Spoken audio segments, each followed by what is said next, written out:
ಯೋ guys, ಇವತ್ತು ನಾವು ತುಂಬಾನೇ ಡಿಫ್ರೆಂಟ್ ಆಗಿರುವ ಒಂದು ಸೂಪರ್ ಹೀರೋ ಮೂವಿಯನ್ನೇ ನೋಡ್ತಿದೀವಿ. ಅಂದ್ರೆ ನಾರ್ಮಲ್ ಆಗಿ ಸೂಪರ್ ಹೀರೋ ಮೂವೀಸ್ ಅನ್ನ ಇಲ್ಲಿಯವರೆಗೂ ನಾವು ಯಾವ ರೀತಿ ನೋಡಿರ್ತೀವಿ, ಹೀರೋಗೆ ಒಂದು ಸೂಪರ್ ಪವರ್ ಸಿಗುತ್ತೆ, ಅದನ್ನ ಯೂಸ್ ಮಾಡಿ ಹೀರೋ ವಿಲನ್ ಅನ್ನ ಅಟ್ಯಾಕ್ ಮಾಡ್ತಾವನೆ. ಆದ್ರೆ ಈ ಮೂವಿಯಲ್ಲಿ ಅದಕ್ಕೆ ಆಪೋಸಿಟ್ ಆಗಿ ನಡೆಯುತ್ತೆ. ಅಂದ್ರೆ ಇವಾಗ ನಮ್ಮ ಹೀರೋಗೆ ಯಾವ ರೀತಿಯ ಪವರ್ ಸಿಕ್ಕಿದೆ ಅಂದ್ರೆ, ಅವನು ಯಾರನ್ನ ಹೊಡಿಬೇಕು ಅಂತ ಅನ್ಕೋತಾನೋ ಅವರಿಗೆ ಸಂಬಂಧಪಟ್ಟ ಥಿಂಗ್ಸ್ ಏನನ್ನಾದ್ರೂ ತಗೊಂಡು ಇವನೇ ಅದನ್ನ ತಿಂದ್ಬಿಟ್ಟು ಇವನೇ ಹೊಡ್ಕೋತಾನೆ. ಆದ್ರೆ ಆ ನೋವು ನಮ್ಮ ಹೀರೋಗೆ ಆಗಲ್ಲ. ಅವನು ಯಾರ ಥಿಂಗ್ಸ್ ಅನ್ನ ತಗೊಂಡು ತಿಂದಿದ್ದ ಅವರಿಗೇನೆ ಪೇನ್ ಆಗ್ತಿರುತ್ತೆ. ಸೊ ಹೀರೋವನ್ನ ಯಾರಾದ್ರೂ ಅಟ್ಯಾಕ್ ಮಾಡಬೇಕು, ಹೊಡಿಬೇಕು ಅಂತ ಅನ್ಕೊಂಡ್ರೆ ಅದು ಅವರಿಗೇನೆ ಅಪಾಯವಾಗುತ್ತೆ. ಸಿಂಪಲ್ ಆಗಿ ಹೇಳ್ಬೇಕು ಅಂದ್ರೆ ನಮ್ಮ ಹೀರೋಗೆ ಇನ್ಸ್ಟಂಟ್ ಕರ್ಮ ಪವರ್ ಸಿಕ್ಕಿರುತ್ತೆ. ಸೊ ಅಂತಹ ಪವರ್ ಅನ್ನ ಇಟ್ಕೊಂಡು ನಮ್ಮ ಹೀರೋ ಅವನ ಲೈಫ್ ಅಲ್ಲಿ ಎಷ್ಟೆಲ್ಲ ಕಷ್ಟ ಅನುಭವಿಸ್ದ, ಏನೆಲ್ಲ ಮಾಡ್ದ ಅನ್ನೋದನ್ನ ಸೂಪರ್ ಆಗಿ ಹೇಳಿರುವ ಮೂವಿನೇ ದಿ ಅನ್ಹೀಲರ್. ಸರಿ, ಓಕೆ, ಹಾಗೆ ಕತೆ ಒಳಗಡೆ ಹೋಗೋಣ. ಹೋಗೋಕ್ಕೂ ಮುಂಚೆ ವಿಡಿಯೋಗೆ ಒಂದು ಲೈಕ್ ಅನ್ನು ಕೊಟ್ಬಿಡಿ. ಸಬ್ಸ್ಕ್ರೈಬ್ ಮಾಡಿದಿರಾ ಅನ್ನೋದನ್ನ ನೋಡಿ ಚೆಕ್ ಮಾಡಿ ಸಬ್ಸ್ಕ್ರೈಬ್ ಅನ್ನ ಮಾಡ್ಕೊಳ್ಳಿ. ಸರಿ, ಓಕೆ, ಇವಾಗ ಕತೆ ಒಳಗಡೆ ಹೋಗೋಣ. ಓಪನಿಂಗ್ ಸೀನ್ ಅಲ್ಲಿ ವೈಟ್ ಕಲರ್ ಕೋಟ್ ಅನ್ನು ಹಾಕೊಂಡಿರುವ ಒಬ್ಬ ಏಜ್ ಆದ ತಾತನನ್ನ ತೋರಿಸ್ತಾರೆ. ಅವರು ನೋಡೋದಕ್ಕೇನೆ ತುಂಬಾ ವೀಕ್ ಆಗಿರ್ತಾ ಇದ್ದಾರೆ. ಅದು ಮಾತ್ರ ಇಲ್ಲ, ಸ್ಮಶಾನದಲ್ಲಿ ಒಂದು ಸಮಾಧಿ ಪಕ್ಕದಲ್ಲಿ ನಿಂತು ಎಣ್ಣೆ ಹೊಡ್ಕೊಂಡೆ ಆ ಸಮಾಧಿಯನ್ನ ತೋಡಿ ಅದ್ರ ಒಳಗಡೆ ಇರುವ ಬಾಡಿಯನ್ನ ಹೊರಗಡೆ ತೆಗೆಯೋಕೆ ಟ್ರೈ ಮಾಡ್ತಿರ್ತಾರೆ. ಆ ಸಮಾಧಿಯ ಬಗ್ಗೆ ಹೇಳ್ಬೇಕು ಅಂದ್ರೆ ಅದ್ರ ಮೇಲೆ ಮಾಂತ್ರಿಕ ಕೆಲಸಗಳನ್ನ ಮಾಡಿರೋ ರೀತಿ ಕಾಣುತ್ತೆ. ನೋಡೋದಕ್ಕೇನೆ ತುಂಬಾ ವಿಚಿತ್ರವಾಗಿರುತ್ತೆ. ಈ ತಾತನು ಫುಲ್ ಕಷ್ಟಪಟ್ಟು ಅದರಿಂದ ಒಂದು ತಲೆ ಬೋರ್ಡೆಯನ್ನ ತಗೋತಾರೆ. ಆ ರೀತಿ ಅವರು ತಗೊಂಡಿದ್ದ ತಕ್ಷಣ ಜಾಗಕ್ಕೆ ಸಿಡಿಲು ಬಿದ್ದು ಹಾಗೆ ವೈಟ್ ಸ್ಮೋಕ್ ಆಗುತ್ತೆ. ಈ ತಾತ ಹಾರಿ ಹೋಗಿ ದೂರದಲ್ಲಿ ದುಪ್ ಅಂತ ಕೆಳಗೆ ಬೀಳ್ತಾರೆ. ಹಾಗೆ ಸೀನ್ ಅನ್ನು ಕಟ್ ಮಾಡಿದ್ರೆ ಈ ಕಡೆ ಒಬ್ಬ ಟೀನೇಜ್ ಹುಡುಗ ಒಂದು ಸೂಪರ್ ಮಾರ್ಕೆಟ್ ಗೆ ಏನೋ ಥಿಂಗ್ಸ್ ಅನ್ನು ತಗೊಳ್ಳೋದಕ್ಕಾಗಿ ಬಂದಿರ್ತಾನೆ. ಇವನ ಹೆಸರು ಕೆಲ್ಲಿ, ಇವನೇನೆ ಈ ಮೂವಿಯ ಹೀರೋ. ಸೊ ನಮ್ಮ ಹುಡುಗ ಸೂಪರ್ ಮಾರ್ಕೆಟ್ ಅಲ್ಲಿ ಥಿಂಗ್ಸ್ ಗಳನ್ನ ತಗೋತಿರ್ಬೇಕಾದ್ರೆ ಆ ಜಾಗಕ್ಕೆ ನಮ್ಮ ಹುಡುಗನ ಅವನ ಕ್ರಶ್ ಹುಡುಗಿ ಬರ್ತಾಳೆ. ಅವಳ ಹೆಸರು ಡಾಮಿನಿ. ಅವಳ ಫ್ರೆಂಡ್ಸ್ ಜೊತೆ ಬಂದಿರ್ತಾಳೆ. ಸ್ವಲ್ಪ ಅವಳು ತಗೋಬೇಕಾಗಿರುವ ಥಿಂಗ್ಸ್ ಶಾಪಿಂಗ್ ಅನ್ನ ಮುಗಿಸ್ಬಿಟ್ಟು ಹೊರಡೋಣ ಅನ್ಕೋಬೇಕಾದ್ರೆ ಆ ಸಮಯದಲ್ಲಿ ಗೊತ್ತಿಲ್ಲದೆ ಅನ್ಎಕ್ಸ್ಪೆಕ್ಟೆಡ್ ಆಗಿ ನಮ್ಮ ಹೀರೋವನ್ನ ಮೀಟ್ ಮಾಡ್ತಾಳೆ. ಆಲ್ರೆಡಿ ಆ ಹುಡುಗಿಗೆ ನಮ್ಮ ಹೀರೋವನ್ನ ಗೊತ್ತಿರೋದ್ರಿಂದ ಸ್ವಲ್ಪ ಹೊತ್ತು ನಮ್ಮ ಹೀರೋವನ್ನ ಮಾತಾಡಿಸಿ ಬಿಟ್ಟು ಅಲ್ಲಿಂದ ಹೊರಟೋಗ್ತಾಳೆ. ನಂತರ ನಮ್ಮ ಹೀರೋ ಅವನಿಗೆ ಬೇಕಾಗಿರುವ ಥಿಂಗ್ಸ್ ಅನ್ನೆಲ್ಲ ತಗೊಂಡು ಆ ಸೂಪರ್ ಮಾರ್ಕೆಟ್ ಅನ್ನ ಬಿಟ್ಟು ಹೊರಡುತ್ತಾನೆ. ಆವಾಗ ಆ ಸೂಪರ್ ಮಾರ್ಕೆಟ್ ಹೊರಗಡೆ ಒಂದು 4 ಹುಡುಗರು ನಿಂತು ನಮ್ಮ ಹೀರೋವನ್ನ ಸಿಕ್ಕಾಪಟ್ಟೆ ಕಿಂಡಲ್ ಮಾಡ್ತಿರ್ತಾರೆ. ಸೊ ನಮ್ಮ ಹೀರೋಗೆ ಈಟಿಂಗ್ ಡಿಸಾರ್ಡರ್ ಅಂತ ಒಂದು ಪ್ರಾಬ್ಲಮ್ ಇರುತ್ತೆ. ಅಂದ್ರೆ ಕೈಯಲ್ಲಿರುವ ಪೆನ್ಸಿಲ್, ಪೇಪರ್, ಬಲ್ಪ ಅಂತ ಎಲ್ಲವನ್ನು ತಿನ್ನೋ ತರ ಹ್ಯಾಬಿಟ್ ಇರುತ್ತೆ ಅವನಿಗೆ. ಸೊ ಆ ಒಂದು ಕಾರಣಕ್ಕಾಗಿನೇ ಈ 4 ಹುಡುಗರು ಇವಾಗ ಅಂತಿಲ್ಲ ಯಾವಾಗ್ಲೂ ನಮ್ಮ ಹೀರೋವನ್ನ ಟೀಸ್ ಮಾಡ್ತಾನೆ ಇರ್ತಾರೆ. ಇವಾಗ ಕೂಡ ನಮ್ಮ ಹೀರೋವನ್ನ ಚೀಪ್ ಆಗಿ ಮಾತಾಡಿ ಭಯಂಕರವಾಗಿ ಅವನನ್ನ ಕಿಂಡಲ್ ಮಾಡ್ತಾ ಇರ್ಬೇಕಾದ್ರೆ ಅದನ್ನು ನೋಡಿ ನಮ್ಮ ಹೀರೋಯಿನ್ ಆ ಜಾಗಕ್ಕೆ ಬರ್ತಾಳೆ. ಹೀರೋಗೆ ಸಪೋರ್ಟ್ ಮಾಡಿ ಆ 4 ಹುಡುಗರಿಗೂ ಸರಿಯಾಗಿ ಬೈತಿರ್ತಾಳೆ. ಅದರಲ್ಲಿ ಟೆನ್ಷನ್ ಆದ ಆ 4 ಹುಡುಗರಿವೆ ಹಾಗೆ ನಮ್ಮ ಹೀರೋವನ್ನ ಎತ್ತಿ ಪಕ್ಕದಲ್ಲಿರುವ ಡಸ್ಟ್ ಬಿನ್ ಒಳಗಡೆ ತಲೆ ಕೆಳಗೆ ಸಿಗಾಕ್ಸ್ಬಿಡ್ತಾರೆ. ಇದನ್ನು ನೋಡಿದ ಮೇಲೆನೆ ಆ ಅಂಗಡಿ ಓನರ್ ಹೊರಗಡೆ ಓಡಿ ಬಂದು ಆ 4 ಹುಡುಗರಿಗೂ ಬೈದು ಕಳಿಸ್ತಾರೆ. ಸೊ ಆ 4 ಹುಡುಗರು ಹೆದರಿ ಅಲ್ಲಿಂದ ಓಡಿ ಹೋಗ್ತಾರೆ. ಈ ರೀತಿ ಇರ್ಬೇಕಾದ್ರೇನೆ ನೆಕ್ಸ್ಟ್ ದಿನ ಆಗುತ್ತೆ. ನಮ್ಮ ಹೀರೋ ಯಾವಾಗಿನ ರೀತಿನೂ ಸ್ಕೂಲ್ಗೆ ಬರ್ತಾನೆ. ಆ 4 ಹುಡುಗರು ಸೇಮ್ ಸ್ಕೂಲ್ ಅಲ್ಲಿ ಓದುತ್ತಾ ಇರೋದ್ರಿಂದ ನಮ್ಮ ಹೀರೋವನ್ನ ಡಸ್ಟ್ ಬಿನ್ ಗೆ ಹಾಕಿದ ವಿಷಯವನ್ನ ವಿಡಿಯೋವಾಗಿ ಮಾಡ್ಕೊಂಡಿರ್ತಾರೆ. ಅದನ್ನ ಇಂಟರ್ನೆಟ್ ಗೆ ಅಪ್ಲೋಡ್ ಮಾಡಿ ಇನ್ನ ಓವರ್ ಆಗಿ ನಮ್ಮ ಹೀರೋವನ್ನ ಕಿಂಡಲ್ ಮಾಡ್ತಾರೆ. ಆದ್ರಿಂದ ನಮ್ಮ ಹೀರೋ ಇನ್ನವೇ ತುಂಬಾನೇ ಬೇಜಾರಾಗಿ ಆ ಜಾಗವನ್ನ ಬಿಟ್ಟು ಓಡಿ ಹೋಗ್ತಾನೆ. ಅದೇ ಸಮಯದಲ್ಲಿ ಈ ಕಡೆ ಒಂದು ಜಾಗದಲ್ಲಿ ನೋಡ್ಬೇಕಾದ್ರೆ ರೆಡ್ ಎಲ್ಕ್ ಅನ್ನೋ ಒಬ್ಬ ಮಾಂತ್ರಿಕ ಆ ಮಾಂತ್ರಿಕ ಮಾರ್ಕ್ಗಳನ್ನ ಹಾಕಿರುವ ಸಮಾಧಿಗೆ ಬಂದು ಅಲ್ಲಿದ್ದ ತಲೆಬೋಡೆಯನ್ನ ಯಾರು ತೋಡಿ ಹೊರಗಡೆ ತಗೊಂಡಿದ್ದಾರೆ ಅನ್ನೋ ವಿಷಯವನ್ನ ಕಂಡುಹಿಡಿತಾನೆ. ನಂತರ ಸಮಾಧಿಯಲ್ಲಿ ಇರ್ತಾ ಇರುವ ಬೂದಿಯನ್ನ ಕೈಗೆ ತಗೊಂಡು ಅವನ ಮುಖಕ್ಕೆ ಹಾಕಿ ಹಾಗೆ ಪ್ರೇಯರ್ ಅನ್ನ ಮಾಡ್ಕೊಳ್ಳೋದಕ್ಕೆ ಶುರು ಮಾಡ್ತಾನೆ. ಅದೇ ಸಮಯದಲ್ಲಿ ಈ ಕಡೆ ನಮ್ಮ ಹೀರೋಗೆ ಈಟಿಂಗ್ ಡಿಸಾರ್ಡರ್ ಇರೋದ್ರಿಂದ ಪೆನ್ಸಿಲ್, ರಬ್ಬರ್, ಪೇಪರ್ ಅಂತ ಏನೇನೋ ತಿಂದು ಅವನಿಗೆ ಹುಷಾರ್ ತಪ್ಪಿ ಹೋಗುತ್ತೆ. ಸೊ ತಕ್ಷಣ ಮನೆಗೆ ಬಂದು ನಮ್ಮ ಹೀರೋವನ್ನ ಚೆಕ್ ಮಾಡಿ ನೋಡಿದ ಡಾಕ್ಟರ್ ನಮ್ಮ ಹೀರೋ ಅವರ ತಾಯಿ ಹತ್ರ ಒಂದು ಒಳ್ಳೆ ಸೈಕಾಟಿಸ್ಟ್ ಹತ್ರ ಇವನನ್ನ ತಗೊಂಡು ಹೋಗಿ ತೋರಿಸಿ ಅವರ ಕೈಯಲ್ಲೇ ಇವನನ್ನ ಸರಿಪಡಿಸೋಕೆ ಆಗುತ್ತೆ ಅಂತ ಹೇಳ್ತಿರ್ತಾರೆ. ಹಾಗೆ ಸೀನ್ ಅನ್ನು ಕಟ್ ಮಾಡಿದ್ರೆ ಸ್ಟಾರ್ಟಿಂಗ್ ಸೀನ್ ಅಲ್ಲಿ ವೈಟ್ ಕಲರ್ ಕೋಟ್ ಅನ್ನ ಹಾಕೊಂಡಿದ್ದ ತಾತನನ್ನ ಇವಾಗ ತೋರಿಸ್ತಾರೆ. ಮತ್ತೆ ಅವರು ರೋಡ್ ಸೈಡ್ ಅಲ್ಲಿ ನಿಂತು ಹೋಗಬರೋ ಜನರ ಹತ್ರ ನಿಮಗೆ ಯಾರಿಗಾದ್ರೂ ಏನಾದ್ರೂ ಪ್ರಾಬ್ಲಮ್ ಇರ್ತಾ ಇದೆಯಾ, ಏನೇ ಇದ್ರೂ ಸರಿ ನನ್ನ ಹತ್ರ ಬನ್ನಿ, ನಾನು ಎಲ್ಲವನ್ನು ಸರಿ ಮಾಡಿ ಕೊಡ್ತೀನಿ, ನಿಮ್ಮ ಎಲ್ಲ ಕಷ್ಟಗಳನ್ನು ನಾನು ಹೋಗಿಸ್ತೀನಿ, ನನ್ನ ಹತ್ರ ಬನ್ನಿ, ನಾನು ನಿಮ್ಮನ್ನ ಕಾಪಾಡ್ತೀನಿ ಅಂತ ಅವರು ಕಿರ್ಚ್ತಾನೆ ಇರ್ಬೇಕಾದ್ರೆ ಇದನ್ನ ನೋಡೋ ಜನರೆಲ್ಲ ಯಾರಿವರು ಮೆಂಟಲ್ ಆಗಿರ್ಬಹುದಾ, ಏನಕ್ಕಾಗಿ ಈ ರೀತಿ ಡಿಫ್ರೆಂಟ್ ಆಗಿ ಮಾತಾಡ್ತಾ ಇದಾರಲ್ಲ ಅಂತ ವಿಚಿತ್ರವಾಗಿ ಆ ತಾತನನ್ನೇ ನೋಡ್ತಿರ್ತಾರೆ. ಆವಾಗ ಜಾಗಕ್ಕೆ ಬಂದ ಒಬ್ಬರು ಅಜ್ಜಿ ಆ ವೈಟ್ ಕಲರ್ ಕೋಟ್ ತಾತನ ಹತ್ರ ಬಂದು ನನಗೆ ತುಂಬಾ ದಿನಗಳಾಗಿ ಜಾಯಿಂಟ್ ಪೇನ್ ಇರ್ತಾ ಇದೆ, ನನ್ನ ಕೈಯಲ್ಲಿ ಸರಿಯಾಗಿ ನಡೆಯೋಕೆ ಕೂಡ ಆಗಲ್ಲ, ಇದನ್ನ ನಿಮ್ಮ ಕೈಯಲ್ಲಿ ಸರಿಪಡಿಸಿ ಕೊಡೋಕೆ ಆಗುತ್ತಾ ಅಂತ ಕೇಳ್ತಾರೆ. ಅದಕ್ಕೆ ತಕ್ಷಣ ತಾತ ಖಂಡಿತ ನನ್ನ ಕೈಯಲ್ಲಿ ಸರಿ ಮಾಡಿ ಕೊಡೋಕೆ ಆಗುತ್ತೆ ಅಂತ ಕೂತು ಆ ಲೇಡಿ ಅವರ ಮಂಡಿ ಮೇಲೆ ಕೈ ಇಟ್ಟು ಏನೋ ಮಾಡಿ ನಂತರ ಆ ಲೇಡಿ ಅವರು ವಾಕಿಂಗ್ ಸ್ಟಿಕ್ ಇಲ್ಲದೇನೆ ಹಾಗೆ ನಡೆಯೋ ರೀತಿ ಮಾಡಿ ಕೊಡ್ತಾರೆ. ಆ ಲೇಡಿನು ಸೂಪರ್ ಆಗಿ ನಡೆಯೋದಕ್ಕೆ ಶುರು ಮಾಡ್ತಾರೆ. ಇದನ್ನು ನೋಡಿದ ಎಲ್ಲರೂ ಸಿಕ್ಕಾಪಟ್ಟೆ ಶಾಕ್ ಆಗಿ ಹೋಗ್ತಾರೆ. ಹಾಗಾದ್ರೆ ಅಜ್ಜ ಹೇಳಿದ್ದು ಎಲ್ಲವೇ ನಿಜಾನ ಅಂತ ಆಶ್ಚರ್ಯವಾಗಿ ನೋಡ್ತಿರ್ತಾರೆ. ಆವಾಗ ಇಲ್ಲಿ ನಡೀತಾ ಇದ್ದ ವಿಷಯ ಎಲ್ಲವನ್ನು ನಮ್ಮ ಹೀರೋ ಅವರ ತಾಯಿ ಗಮನಿಸಿರ್ತಾರೆ. ಆದ್ರಿಂದ ತಾಯಿ ತಕ್ಷಣ ಆ ತಾತನ ಹತ್ರ ಬಂದು ನನ್ನ ಮಗನಿಗೆ ಹುಷಾರಿಲ್ಲ, ನೀವು ಸ್ವಲ್ಪ ನಮ್ಮ ಮನೆಗೆ ಬರ್ತೀರಾ, ಅವನನ್ನ ವಾಸಿ ಮಾಡಿ ಕೊಡ್ತೀರಾ, ಅವನನ್ನ ಸರಿ ಮಾತ್ರ ಮಾಡಿ ಕೊಟ್ಬಿಡಿ, ನಾನು ನಿಮಗೆ ತುಂಬಾ ಹಣವನ್ನು ಕೊಡ್ತೀನಿ ಅಂತ ಹೇಳ್ಬೇಕಾದ್ರೆ ಅದಕ್ಕೆ ಆ ವೈಟ್ ಕೋಟ್ ತಾತನು ಸರಿ ಅಂತ ಒಪ್ಕೋತಾರೆ. ಸೊ ಹೀರೋ ಅವರ ಅಮ್ಮ ಕಾರನ್ನ ತಗೊಳ್ಳೋದಕ್ಕೆ ಹೋಗ್ತಾರೆ. ಇಲ್ಲಿ ನಡೀತಾ ಇರುವ ವಿಷಯ ಎಲ್ಲವನ್ನುವೆ ಆ ಮಾಂತ್ರಿಕನು ನೋಡಿರ್ತಾನೆ ರೇಡಿಯೋಲ. ಸೊ ತಕ್ಷಣ ವೈಟ್ ಕೋಟ್ ತಾತನ ಹತ್ರ ಬಂದು, ನಾನು ನಿನ್ನ ಸೂಪರ್ ಪವರ್ಸ್ ಎಲ್ಲವನ್ನ ಹಳೆ ರೀತಿಯ ಸಮಾಧಿಯಲ್ಲೇ ಮಡಗೋದಕ್ಕೆ ಹೆಲ್ಪ್ ಮಾಡ್ತೀನಿ, ಸುಮ್ನೆ ನನ್ನ ಜೊತೆ ಬಂದ್ಬಿಡು ಅಂತ ಮಾಂತ್ರಿಕ ಹೇಳ್ಬೇಕಾದ್ರೆ ಅದಕ್ಕೆ ವೈಟ್ ಕೋಟ್ ತಾತ ಆಗಲ್ಲ ಅಂತ ಹೇಳ್ತಾನೆ. ಆದ್ರಿಂದ ಮಾಂತ್ರಿಕ ಸಿಕ್ಕಾಪಟ್ಟೆ ಟೆನ್ಷನ್ ಆಗಿ ಆ ವೈಟ್ ಕೋಟ್ ತಾತನಿಗೆ ಕಪಾಳ ಸೇರಿಸಿ ಒಂದು ಹೊಡೆಯೋಣ ಅಂತ ಹೊಡಿಬೇಕಾದ್ರೆ ಆ ಏಟು ಆ ಮಾಂತ್ರಿಕನ್ಗೇನೆ ಬೀಳ್ತಾ ಇದೆ. ಅವನೇನೆ ಆ ನೋವನ್ನ ಅನುಭವಿಸ್ತಿದ್ದಾನೆ. ಸೊ ಇದರ ಮುಖಾಂತರ ಈ ಸೂಪರ್ ಪವರ್ ಇರೋರಿಗೆ ಯಾರು ಹೊಡಿತಾರೋ ಅವರಿಗೇನೆ ನೋವಾಗುತ್ತೆ, ಏಟು ಒಡಿಸ್ಕೊಂಡ ಸೂಪರ್ ಪವರ್ ಇರೋರಿಗೆ ನೋವಾಗಲ್ಲ ಅನ್ನೋದು ನಮಗೆ ಇವಾಗ ಚೆನ್ನಾಗಿ ಅರ್ಥ ಆಗ್ತಿದೆ. ಅದಕ್ಕೆ ತಕ್ಷಣ ಆ ಮಾಂತ್ರಿಕ, ನೀನು ತಗೊಂಡಿರುವ ಈ ಸೂಪರ್ ಪವರ್, ಆ ಸಮಾಧಿಯಿಂದ ತಗೊಂಡಿರುವ ಪವರ್, ಇದು ಯಾವುದು ಒಳ್ಳೆ ಕಾರ್ಯಕ್ಕೆ ಹೋಗಿ ಮುಗಿಯಲ್ಲ, ಇದಕ್ಕೆ ಒಂದು ಒಳ್ಳೆ ಎಂಡಿರಲ್ಲ, ಇದು ನಿನ್ನ ಜೀವಕ್ಕೇನೆ ಅಪಾಯವಾಗುತ್ತೆ ಅಂತ ಎಷ್ಟು ವಾರ್ನಿಂಗ್ ಅನ್ನು ಕೊಡ್ತಾನೆ ಮಾಂತ್ರಿಕ. ಆದ್ರೆ ಅವನು ಹೇಳೋದನ್ನ ಏನುವೆ ಕಿವಿಗೆ ಕೂಡ ಹಾಕೊಳ್ದೆ ಈ ವೈಟ್ ಕೋಟ್ ತಾತ ಹೀರೋ ಅವನ ಮನೆಗೆ ಹೊರಡ್ತಾರೆ. ಅದೇ ರೀತಿ ಹೀರೋ ಅವರ ಮನೆಗೆ ಬರ್ತಾರೆ. ಬಂದಿದ್ದ ತಕ್ಷಣ ನಮ್ಮ ಹೀರೋವನ್ನ ಚೆಕ್ ಮಾಡಿ ನೋಡೋಣ ಅಂತ ನಮ್ಮ ಹೀರೋವನ್ನ ಮುಟ್ಟಿದ ತಕ್ಷಣ ಆ ತಾತನಿಗೆ ಭಯಂಕರವಾಗಿ ಶಾಕ್ ಹೊಡೆದಂಗ ಆಗುತ್ತೆ. ತಕ್ಷಣ ಹಾಲಿಂದ ಬಾತ್ರೂಮ್ಗೆ ಬಂದು ಫುಲ್ ಆಗಿ ಎಣ್ಣೆ ಹೊಡೆದ್ಬಿಟ್ಟು ಕೊಕೈನೆಲ್ಲ ಮೂಗಿಗೆ ಹತ್ತಿಸ್ಕೊಂಡು ಮತ್ತೆ ನಮ್ಮ ಹೀರೋ ಹತ್ರ ಬಂದು, ಹೇಗೆ ನಮಗೆ ಶಾಕ್ ಹೊಡೀತು, ಮತ್ತೆ ಟ್ರೈ ಮಾಡಿ ನೋಡೋಣ ಅಂತ ಮತ್ತೆ ನಮ್ಮ ಹೀರೋವನ್ನ ಟಚ್ ಮಾಡ್ಬೇಕಾದ್ರೆ ಅಗೇನ್ ಅವರಿಗೆ ಸಿಕ್ಕಾಪಟ್ಟೆ ಶಾಕ್ ಹೊಡೆಯುತ್ತೆ. ಆವಾಗ ಅವರ ಬಾಯಲ್ಲಿದ್ದ ಸಿಗರೇಟ್ ನಮ್ಮ ಹೀರೋ ಮೇಲೆ ಬಿದ್ದು ಅವನಿಗೆ ಅದು ಗಾಯವನ್ನ ಉಂಟು ಮಾಡುತ್ತೆ. ಆದ್ರೆ ಆ ವೈಟ್ ಕೋಟ್ ಅನ್ನು ಹಾಕೊಂಡಿರೋ ತಾತನಿಗೆ ಭಯಂಕರವಾಗಿ ಶಾಕ್ ಹೊಡೆದಿರುತ್ತೆ ಅಲ್ವಾ, ಆದ್ರಿಂದ ಅವರು ಕಿರ್ಚ್ಕೊಂಡು ಹಾಗೆ ಅನ್ಕಾನ್ಶಿಯಸ್ ಆಗಿ ಕೆಳಗಡೆ ತುಪ್ಪ ಅಂತ ಬಿದ್ದೋಗ್ತಾರೆ. ಅಷ್ಟೇ ಆ ಜಾಗದಲ್ಲಿ ವೈಟ್ ಕೋಟ್ ತಾತ ಸತ್ತೇ ಹೋಗ್ತಾನೆ. ಆ ತಾತ ಆ ರೀತಿ ಸತ್ತೋಗಿದ್ದ ತಕ್ಷಣ ಈ ಕಡೆ ನಮ್ಮ ಹೀರೋ ಅವನ ಮೈ ಒಳಗಡೆ ಅವನಿಗೆ ಏನೋ ಒಂದು ಪವರ್ ಸಿಕ್ಕಿದ್ದ ರೀತಿ ಅವನಿಗೆ ಫೀಲ್ ಆಗ್ತಿರುತ್ತೆ. ಮತ್ತೆ ತಾತ ಸಡನ್ ಆಗಿ ನಮ್ಮ ಹೀರೋ ಅವರ ಮನೆಯಲ್ಲಿ ಸತ್ತೋಗ್ಬಿಟ್ಟಿದ್ದಾರೆ ಅಲ್ವಾ, ಆದ್ರಿಂದ ಪೊಲೀಸ್ಗೆ ಇನ್ಫಾರ್ಮ್ ಮಾಡ್ಬೇಕಾದ್ರೆ ಪೊಲೀಸ್ ಅವರು ಬಂದು ತಾತನವನ ಡೆಡ್ ಬಾಡಿಯನ್ನ ತಗೊಂಡು ಹೀರೋ ಅವರ ತಾಯಿ ಹತ್ರ ಫೋನ್ ನಂಬರ್ ಅನ್ನು ಕೊಡಿ, ನಮಗೆ ಏನಾದ್ರೂ ನಿಮ್ಮ ಮೇಲೆ ಡೌಟ್ ಬಂದ್ರೆ ನಿಮ್ಮನ್ನ ವಿಚಾರಣೆ ಮಾಡಬೇಕು ಅಂತ ಹೇಳಿ ಫೋನ್ ನಂಬರ್ ಅನ್ನು ತಗೊಂಡು ಹೊರಡ್ತಾರೆ ಪೊಲೀಸ. ನಂತರ ಮನೆ ಒಳಗಡೆ ನಮ್ಮ ಹೀರೋ ಬಂದಿದ್ದ ತಕ್ಷಣ ಅವನಿಗೆ ಸಿಗರೇಟ್ ಇಂದ ಸುಟ್ಟಿರುವ ಗಾಯ ಇರುತ್ತೆ ಅಲ್ವಾ, ಅದು ಆಟೋಮೆಟಿಕ್ ಬೇಗನೆ ವಾಸಿ ಆಗ್ಬಿಟ್ಟಿರುತ್ತೆ. ಅದೇ ತರ ನಮ್ಮ ಹೀರೋಗೆ ಏನೇ ಏಟಾದ್ರೂ ಸರಿ ಅದು ತಕ್ಷಣ ವಾಸಿ ಆಗ್ಬಿಡುತ್ತೆ. ಹೀಗಿರ್ಬೇಕಾದ್ರೇನೆ ಒಂದು ದಿನ ನಮ್ಮ ಹೀರೋ ರೋಡ್ ಅಲ್ಲಿ ಬರ್ತಿರ್ಬೇಕಾದ್ರೆ ಅವನನ್ನ ಯಾವಾಗ್ಲೂ ಕಿಂಡಲ್ ಮಾಡ್ತಾರೆ ಅಲ್ವಾ 4 ಜನರು ಹುಡುಗರು. ಅದ್ರಲ್ಲಿ ಒಬ್ಬ ರೀಡ್ ಅನ್ನೋ ಹುಡುಗ ಬೇಕು ಬೇಕು ಅಂತಾನೆ ಬಂದು ನಮ್ಮ ಹೀರೋ ಅವನ ಹೊಟ್ಟೆಗೆನೆ ಗುದ್ದುತ್ತಾನೆ. ಆದ್ರೆ ಇವಾಗ ನಮ್ಮ ಹೀರೋಗೆ ಸೂಪರ್ ಪವರ್ ಇರ್ತಾ ಇದೆ ಅಲ್ವಾ, ಆದ್ರಿಂದ ಆ ನೋವು ನಮ್ಮ ಹೀರೋಗೆ ಆಗದೆ ಆ ಹುಡುಗನಿಗೇನೆ ಆ ಏಟು ಬಿದ್ದು ಅವನಿಗೆ ತುಂಬಾ ನೋವಾಗ್ತಿರುತ್ತೆ. ಸೊ ನಮ್ಮ ಹೀರೋನೇ ಏನೋ ಮಾಡ್ಬಿಟ್ಟ ಅಂತ ಅನ್ಕೊಂಡ ಆ ಹುಡುಗ ಪಕ್ಕದಲ್ಲಿ ಬಿದ್ದಿರುವ ದೊಣ್ಣೆಯನ್ನ ತಗೊಂಡು ನಮ್ಮ ಹೀರೋ ತಲೆಗೆ ಹೊಡಿಬೇಕಾದ್ರೆ ಆ ಏಟು ಕೂಡ ಅವನಿಗೇನೆ ಬೀಳುತ್ತೆ. ಆದ್ರೆ ನಮ್ಮ ಹೀರೋಗೆ ಏನುವೇ ಆಗ್ತಾ ಇಲ್ಲ, ಹುಡುಗ ಜೋರಾಗಿ ಕಿರ್ಚ್ಕೋತಿರ್ತಾನೆ. ಇದರಿಂದ ನಮಗೆ ಏನು ಅರ್ಥ ಆಗ್ತಿದೆ, ಆ ವೈಟ್ ಕೋಟ್ ಹಾಕೊಂಡಿದ್ದ ತಾತನಿಗೆ ಸಿಕ್ಕಿದ್ದ ಪವರ್ ಎಲ್ಲವೇ ಇವಾಗ ನಮ್ಮ ಹೀರೋಗೆ ಟ್ರಾನ್ಸ್ಫರ್ ಆಗ್ಬಿಟ್ಟಿದೆ ಅನ್ನೋದು ಗೊತ್ತಾಗ್ತಿದೆ.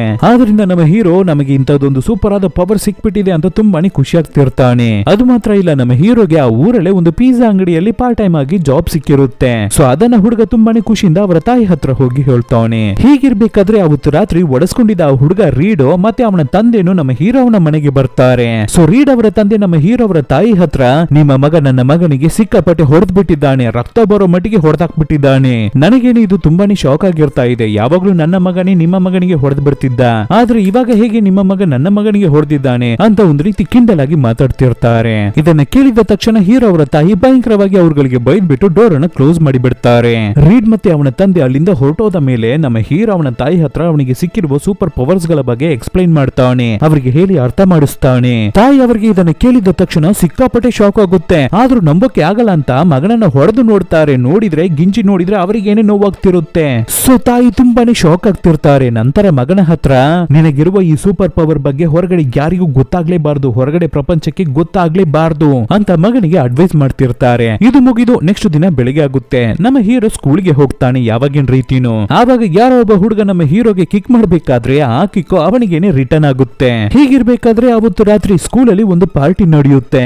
ಆ ಪಾರ್ಟಿಯನ್ನ ಒಂದು ಜಾಗದಲ್ಲಿ ನಿಂತು ನಮ್ಮ ಹೀರೋಯಿನ್ ನೋಡ್ತಿರ್ಬೇಕಾದ್ರೆ ರೀಡ್ ಅವನ ಅಣ್ಣ ನೆಲ್ಸನ್ ಅವನ ಫ್ರೆಂಡ್ಸ್ ಜೊತೆ ಬಂದು ನಮ್ಮ ಹೀರೋಯಿನ್ ಅನ್ನ ಮೇಲೆತ್ತಿ ಸಿಕ್ಕಾಪಟ್ಟೆ ಕಿಂಡಲ್ ಮಾಡ್ತಿರ್ತಾರೆ ಅವಳನ್ನ. ಇದನ್ನ ನೋಡಿದ ತಕ್ಷಣ ನಮ್ಮ ಹೀರೋಗೆ ಸಿಕ್ಕಾಪಟ್ಟೆ ಕೋಪ ಬಂದ್ಬಿಡುತ್ತೆ. ಆದ್ರಿಂದ ಫಟ್ ಅಂತ ಆ ನೆಲ್ಸನ್ ಜೊತೆ ಜಗಳಕ್ಕೆ ಹೋಗ್ತಾನೆ ನಮ್ಮ ಹುಡುಗ. ಆದ್ರೆ ಆ ಜಾಗದಲ್ಲಿ ಇರ್ತಾ ಇದ್ದ ನೆಲ್ಸನ್ ಅವರ ತಂದೆ ಇಲ್ಲಿ ನಡೀತಾ ಇದ್ದ ಜಗಳವನ್ನ ಸಮಾಧಾನ ಮಾಡಿ ಅವರವರ ಮನೆಗೆ ಹುಡುಗರನ್ನ ಕಳ್ಸಿಕೊಟ್ಬಿಡ್ತಾರೆ. ಸೊ ಹೀಗಿರ್ಬೇಕಾದ್ರೆ ಒಂದು ದಿನ ನೆಲ್ಸನ್, ಬ್ರೀಡ್ ಅಂತ ಮೂವರುವೆ ಅವರ ಮನೆಗೆ ಕಾರಲ್ಲಿ ಹೋಗ್ತಿರ್ತಾರೆ. ಅದೇ ಸಮಯದಲ್ಲಿ ನಮ್ಮ ಹೀರೋನು ಸೈಕಲ್ ಅಲ್ಲಿ ಅವರ ಮನೆಗೆ ಹೋಗ್ತಿರ್ತಾನೆ. ಆವಾಗ ಆವಾಗ ಈ ಹುಡುಗರು ನಮ್ಮ ಹೀರೋವನ್ನು ನೋಡಿದ ತಕ್ಷಣ ಇವನನ್ನ ಕಾರಿಂದ ಗುದರ್ಸ್ಬಿಡೋಣ, ಯಾವಾಗ್ಲೂ ಇವನಿಗೆ ನಮ್ಮ ಮೇಲೆ ಒಂದು ಭಯ ಇರಬೇಕು ಅಂತ ಸ್ಪೀಡ್ ಆಗಿ ಕಾರನ್ನು ಡ್ರೈವ್ ಮಾಡಿ ಬಂದು ನಮ್ಮ ಹೀರೋ ಮೇಲೆ ಡ್ಯಾಶ್ ಮಾಡ್ತಾರೆ. ಆದ್ರೆ ನಮ್ಮ ಹೀರೋ ಕೆಳಗಡೆ ಬೀಳದೆ ಹೇಗೋ ಮೇಂಟೈನ್ ಮಾಡಿ ಬ್ಯಾಲೆನ್ಸ್ ಮಾಡಿ ಮತ್ತೆ ಸೈಕಲ್ ಅನ್ನ ಪೆಡಲ್ ಮಾಡಿ ಹೋಗ್ತಾನೆ ಇರ್ತಾನೆ. ಸೊ ಇದರಿಂದ ಟೆನ್ಷನ್ ಆದ ಬ್ರಾಡ್ ಇನ್ನ ಸಿಕ್ಕಾಪಟ್ಟೆ ಸ್ಪೀಡ್ ಆಗಿ ಕಾರನ್ನ ಡ್ರೈವ್ ಮಾಡೋದಕ್ಕೆ ಶುರು ಮಾಡ್ತಾನೆ. ಆವಾಗ ಕಾರು ಅವನ ಕಂಟ್ರೋಲ್ ಅನ್ನೇ ದಾಟಿ ಇನ್ನ ಸ್ಪೀಡ್ ಆಗಿ ಹೋಗಿ ನಮ್ಮ ಹೀರೋ ಮೇಲೆ ಡ್ಯಾಶ್ ಮಾಡಿ ಅವನನ್ನು ಎತ್ತಿ ಬಿಸಾಕಿ ಅವನ ಮೇಲೇನೆ ಕಾರ್ ಹತ್ ಬಿಡುತ್ತೆ. ಆದ್ರೆ ಕಾರಿಂದ ಫುಲ್ಲು ಹೊಗೆಯಾಗಿ ಬರ್ತಾ ಇರುತ್ತೆ. ಹೊಗೆ ಎಲ್ಲ ಕ್ಲಿಯರ್ ಆದ ಮೇಲೆ ಕಾರ್ ಕೆಳಗಡೆ ಇರ್ತಾ ಇರುವ ನಮ್ಮ ಹೀರೋವನ್ನ ನೋಡಿದ್ರೆ ಅವನಿಗೆ ಏನೂ ಆಗಿಲ್ಲ. ಆದ್ರೆ ಅವನ ಬದಲು ಈ ಕಾರನ್ನು ಡ್ರೈವ್ ಮಾಡಿ ಬಂದಿದ್ದ ಬ್ರಾಡ್ ಅವನ ತಲೆ ಮೂತಿ ಚಪಾತಿ ರೀತಿ ಆಗೋಗ್ಬಿಟ್ಟಿದೆ. ರಕ್ತ ಸುರ್ಕೊಂಡು ಸ್ಟೇರಿಂಗ್ ಮೇಲೆ ಬಿದ್ದಿರ್ತಾನೆ. ಇದನ್ನ ಕೇಳ್ಪಟ್ಟು ಹುಡುಗರ ಪೇರೆಂಟ್ಸ್ ಎಲ್ಲ ಗಾಬರಿಯಾಗಿ ಆ ಜಾಗಕ್ಕೆ ಬರ್ತಾರೆ. ಬ್ರಾಡ್ ಈ ರೀತಿ ಸತ್ತು ಬಿದ್ದಿರೋದನ್ನ ನೋಡಿ ಎಲ್ಲರೂ ಭಯಂಕರವಾಗಿ ಶಾಕ್ ಆಗ್ತಿರ್ತಾರೆ. ಆ ಸಮಯದಲ್ಲಿ ನಮ್ಮ ಹೀರೋ ಆ ಜಾಗಕ್ಕೆ ಬಂದಿದ್ದ ಹೀರೋಯಿನ್ ಹತ್ರ ಅವನ ಪವರ್ಸ್ ಬಗ್ಗೆ ಎಲ್ಲವನ್ನು ಹೇಳಿ ಅವಳಿಗೆ ಕ್ಲೀನ್ ಆಗಿ ಎಕ್ಸ್ಪ್ಲನೇಷನ್ ಅನ್ನ ಕೊಡ್ತಾನೆ. ಅದೇ ಸಮಯದಲ್ಲಿ ಈ ಕಡೆ ಪೊಲೀಸ್ ಹತ್ರ ಬ್ರಾಡ್ ಅವನ ಫ್ರೆಂಡ್ಸ್ ಗೆಲ್ಲರುವೆ ಈ ರೀತಿ ಹೀರೋ ಹುಡುಗಾನೆ ರೋಡ್ ಮಧ್ಯದಲ್ಲಿ ಸೈಕಲ್ ಅನ್ನು ಓಡ್ಕೊಂಡು ಹೋಗ್ತಾ ಇದ್ದ, ಆದ್ರಿಂದಾನೇ ಈ ಕಾರು ಆಕ್ಸಿಡೆಂಟ್ ಗೆ ಒಳಗಾಯ್ತು ಅಂತ ಸುಳ್ಳು ಹೇಳ್ತಿರ್ತಾರೆ. ಆದ್ರೆ ಈ ಇನ್ವೆಸ್ಟಿಗೇಷನ್ ಮಾಡಿದ ಪೊಲೀಸರಿಗೆ ಸ್ಯಾಟಿಸ್ಫ್ಯಾಕ್ಷನ್ ಇಲ್ಲ. ಬೇರೆ ಏನೋ ಈ ಜಾಗದಲ್ಲಿ ನಡೆದಿದೆ, ಹೀರೋ ಮೇಲೆ ಯಾವುದೇ ರೀತಿಯ ತಪ್ಪಿಲ್ಲ ಅನ್ನೋದು ಅವರಿಗೆ ಗೊತ್ತಾಗುತ್ತೆ. ಆದ್ರಿಂದ ನಮ್ಮ ಹೀರೋವನ್ನ ಅರೆಸ್ಟ್ ಮಾಡದೆ ಬಿಟ್ಬಿಡ್ತಾರೆ. ಅದೇ ಸಮಯದಲ್ಲಿ ಈ ಕಡೆ ಆ ವೈಟ್ ಕೋಟ್ ತಾತ ಸತ್ತೋಗ್ಬಿಟ್ಟ ಅನ್ನೋ ವಿಷಯ ಈ ಮಾಂತ್ರಿಕನಿಗೆ ಗೊತ್ತಾಗ್ಲಿಕ್ಕೆ ಬರುತ್ತೆ. ಸೊ ಆ ವೈಟ್ ಕೋಟ್ ತಾತನ ಸಮಾಧಿಗೆ ಬಂದು ಅಲ್ಲಿರುವ ಮಣ್ಣನ್ನು ತಗೊಂಡು ನೋಡ್ತಾನೆ. ಇದರ ಮುಖಾಂತರ ವೈಟ್ ಕೋಟ್ ತಾತನ ಹತ್ರ ಇದ್ದ ಪವರ್ಸ್ ಎಲ್ಲವೂ ಇವಾಗ ಬೇರೆ ಕಡೆ ಟ್ರಾನ್ಸ್ಫರ್ ಆಗ್ಬಿಟ್ಟಿದೆ ಅನ್ನೋದನ್ನ ತಿಳ್ಕೊತಾನೆ.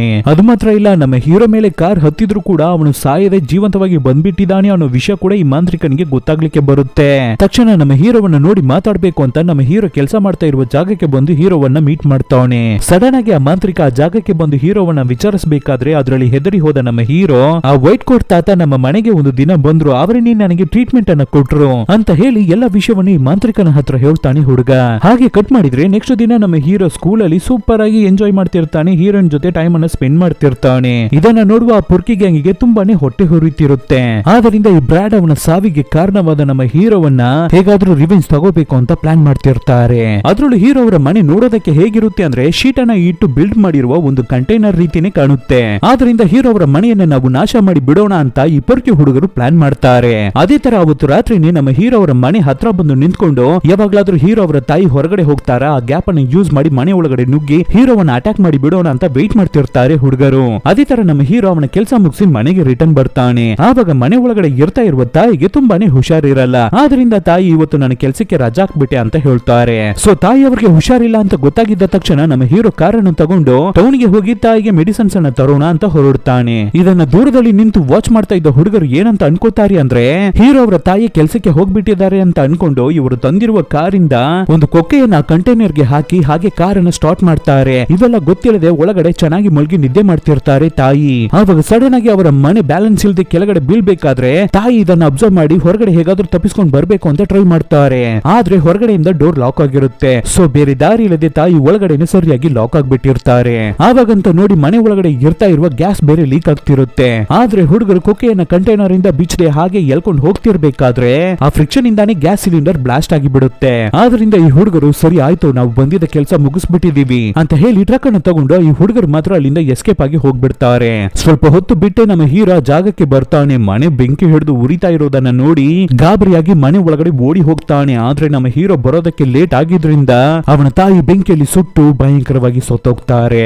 ಸೊ ಈ ವಿಷಯ ನಮ್ಮ ಹೀರೋವನ್ನು ತುಂಬಾನೇ ಡಿಪ್ರೆಷನ್ ಗೆ ತಳ್ಳುತ್ತೆ. ಯಾವಾಗ್ಲೂ ಒಂದ್ ರೀತಿ ಇರ್ತಾನೆ. ಸೊ ಇವಾಗ ನಮ್ಮ ಹೀರೋವನ್ನ ಕಾಪಾಡಿ ಹಾಸ್ಪಿಟಲ್ ಗೆ ಸೇರಿಸಿರುವ ಪೊಲೀಸ್ ಆಫೀಸರ್ ಹೀರೋ ಸ್ಟೇ ಆಗೋದಕ್ಕೆ ಒಂದು ಒಳ್ಳೆ ಜಾಗ ಸಿಗೋವರೆಗೂ ಅವನು ಈ ಹಾಸ್ಪಿಟಲ್ ಅಲ್ಲಿ ಗಿರ್ಲಿ ಅಂತ ಡಾಕ್ಟರ್ ಹತ್ರ ಹೇಳ್ತಾರೆ. ಹೀಗಿರ್ಬೇಕಾದ್ರೆ ಈ ಪೊಲೀಸ್ ಆಫೀಸರ್ ಅನ್ನ ಮಾಂತ್ರಿಕ ಮೀಟ್ ಮಾಡಿ ಮಾತಾಡ್ತಾನೆ. ಇವರಿಬ್ಬರು ಒಂದೇ ಊರು ಅನ್ನೋದ್ರಿಂದ ಪೊಲೀಸ್ ಆಫೀಸರ್ ಕೂಡ ಮಾಂತ್ರಿಕನ ಜೊತೆ ಚೆನ್ನಾಗಿ ಮಾತಾಡ್ತಾರೆ.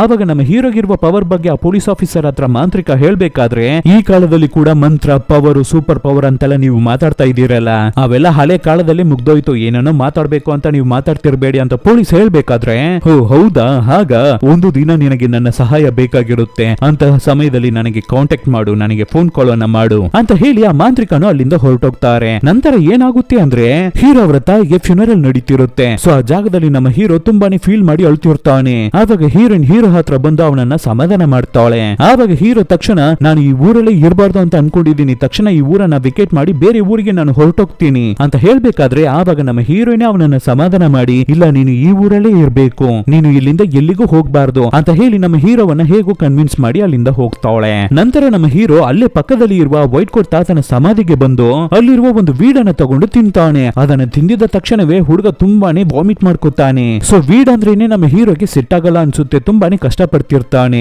ಆವಾಗ ಇವು ಎಲ್ಲವನ್ನು ವಾಚ್ ಮಾಡ್ತಾ ಇದ್ದ ನಮ್ಮ ಹೀರೋಯಿನ್ ಅವಳ ಫ್ರೆಂಡ್ ಸಾರಾ ಅನ್ನೋ ಹುಡುಗಿ ಹೌಸ್ ಇದ್ದು ನೋಡ್ತಿರ್ತಾಳೆ. ನಂತರ ಪೊಲೀಸ್ ಆಫೀಸರ್ ನಮ್ಮ ಹೀರೋವನ್ನ ಮೀಟ್ ಮಾಡಿ ಅವನನ್ನ ಸೆಪರೇಟ್ ಆಗಿ ಒಂದು ಜಾಗಕ್ಕೆ ಕರ್ಕೊಂಡು ಹೋಗಿ ಅವರ ಮನೆಯಲ್ಲಿ ನಡೆದಿದ್ದ ಫೈರ್ ಆಕ್ಸಿಡೆಂಟ್ ಬಗ್ಗೆ ಹುಡುಗನಿಗೆ ಎಕ್ಸ್ಪ್ಲೈನ್ ಮಾಡ್ತಾರೆ. ಅಂದ್ರೆ ಫೈರ್ ಆಕ್ಸಿಡೆಂಟ್ ಆಗೋಕ್ಕೂ ಮುಂಚೆನೆ ಆ ಕಂಟೈನರ್ ಅನ್ನ ಯಾರೋ ಡ್ಯಾಮೇಜ್ ಮಾಡಿದ್ದಾರೆ ಅನ್ನೋ ತರ ಆಫೀಸರ್ ನಮ್ಮ ಹೀರೋಗೆ ಹೇಳ್ಬೇಕಾದ್ರೆ ಇದ್ರ ಬಗ್ಗೆ ಚೆನ್ನಾಗಿ ಯೋಚನೆ ಮಾಡಿದ ನಮ್ಮ ಹುಡುಗ ಖಂಡಿತ ಇದನ್ನ 4 ಪೊರ್ಕಿ ಹುಡುಗರೇ ಮಾಡಿರ್ಬೇಕು ಅನ್ನೋದನ್ನ ಗೆಸ್ ಮಾಡ್ತಾನೆ.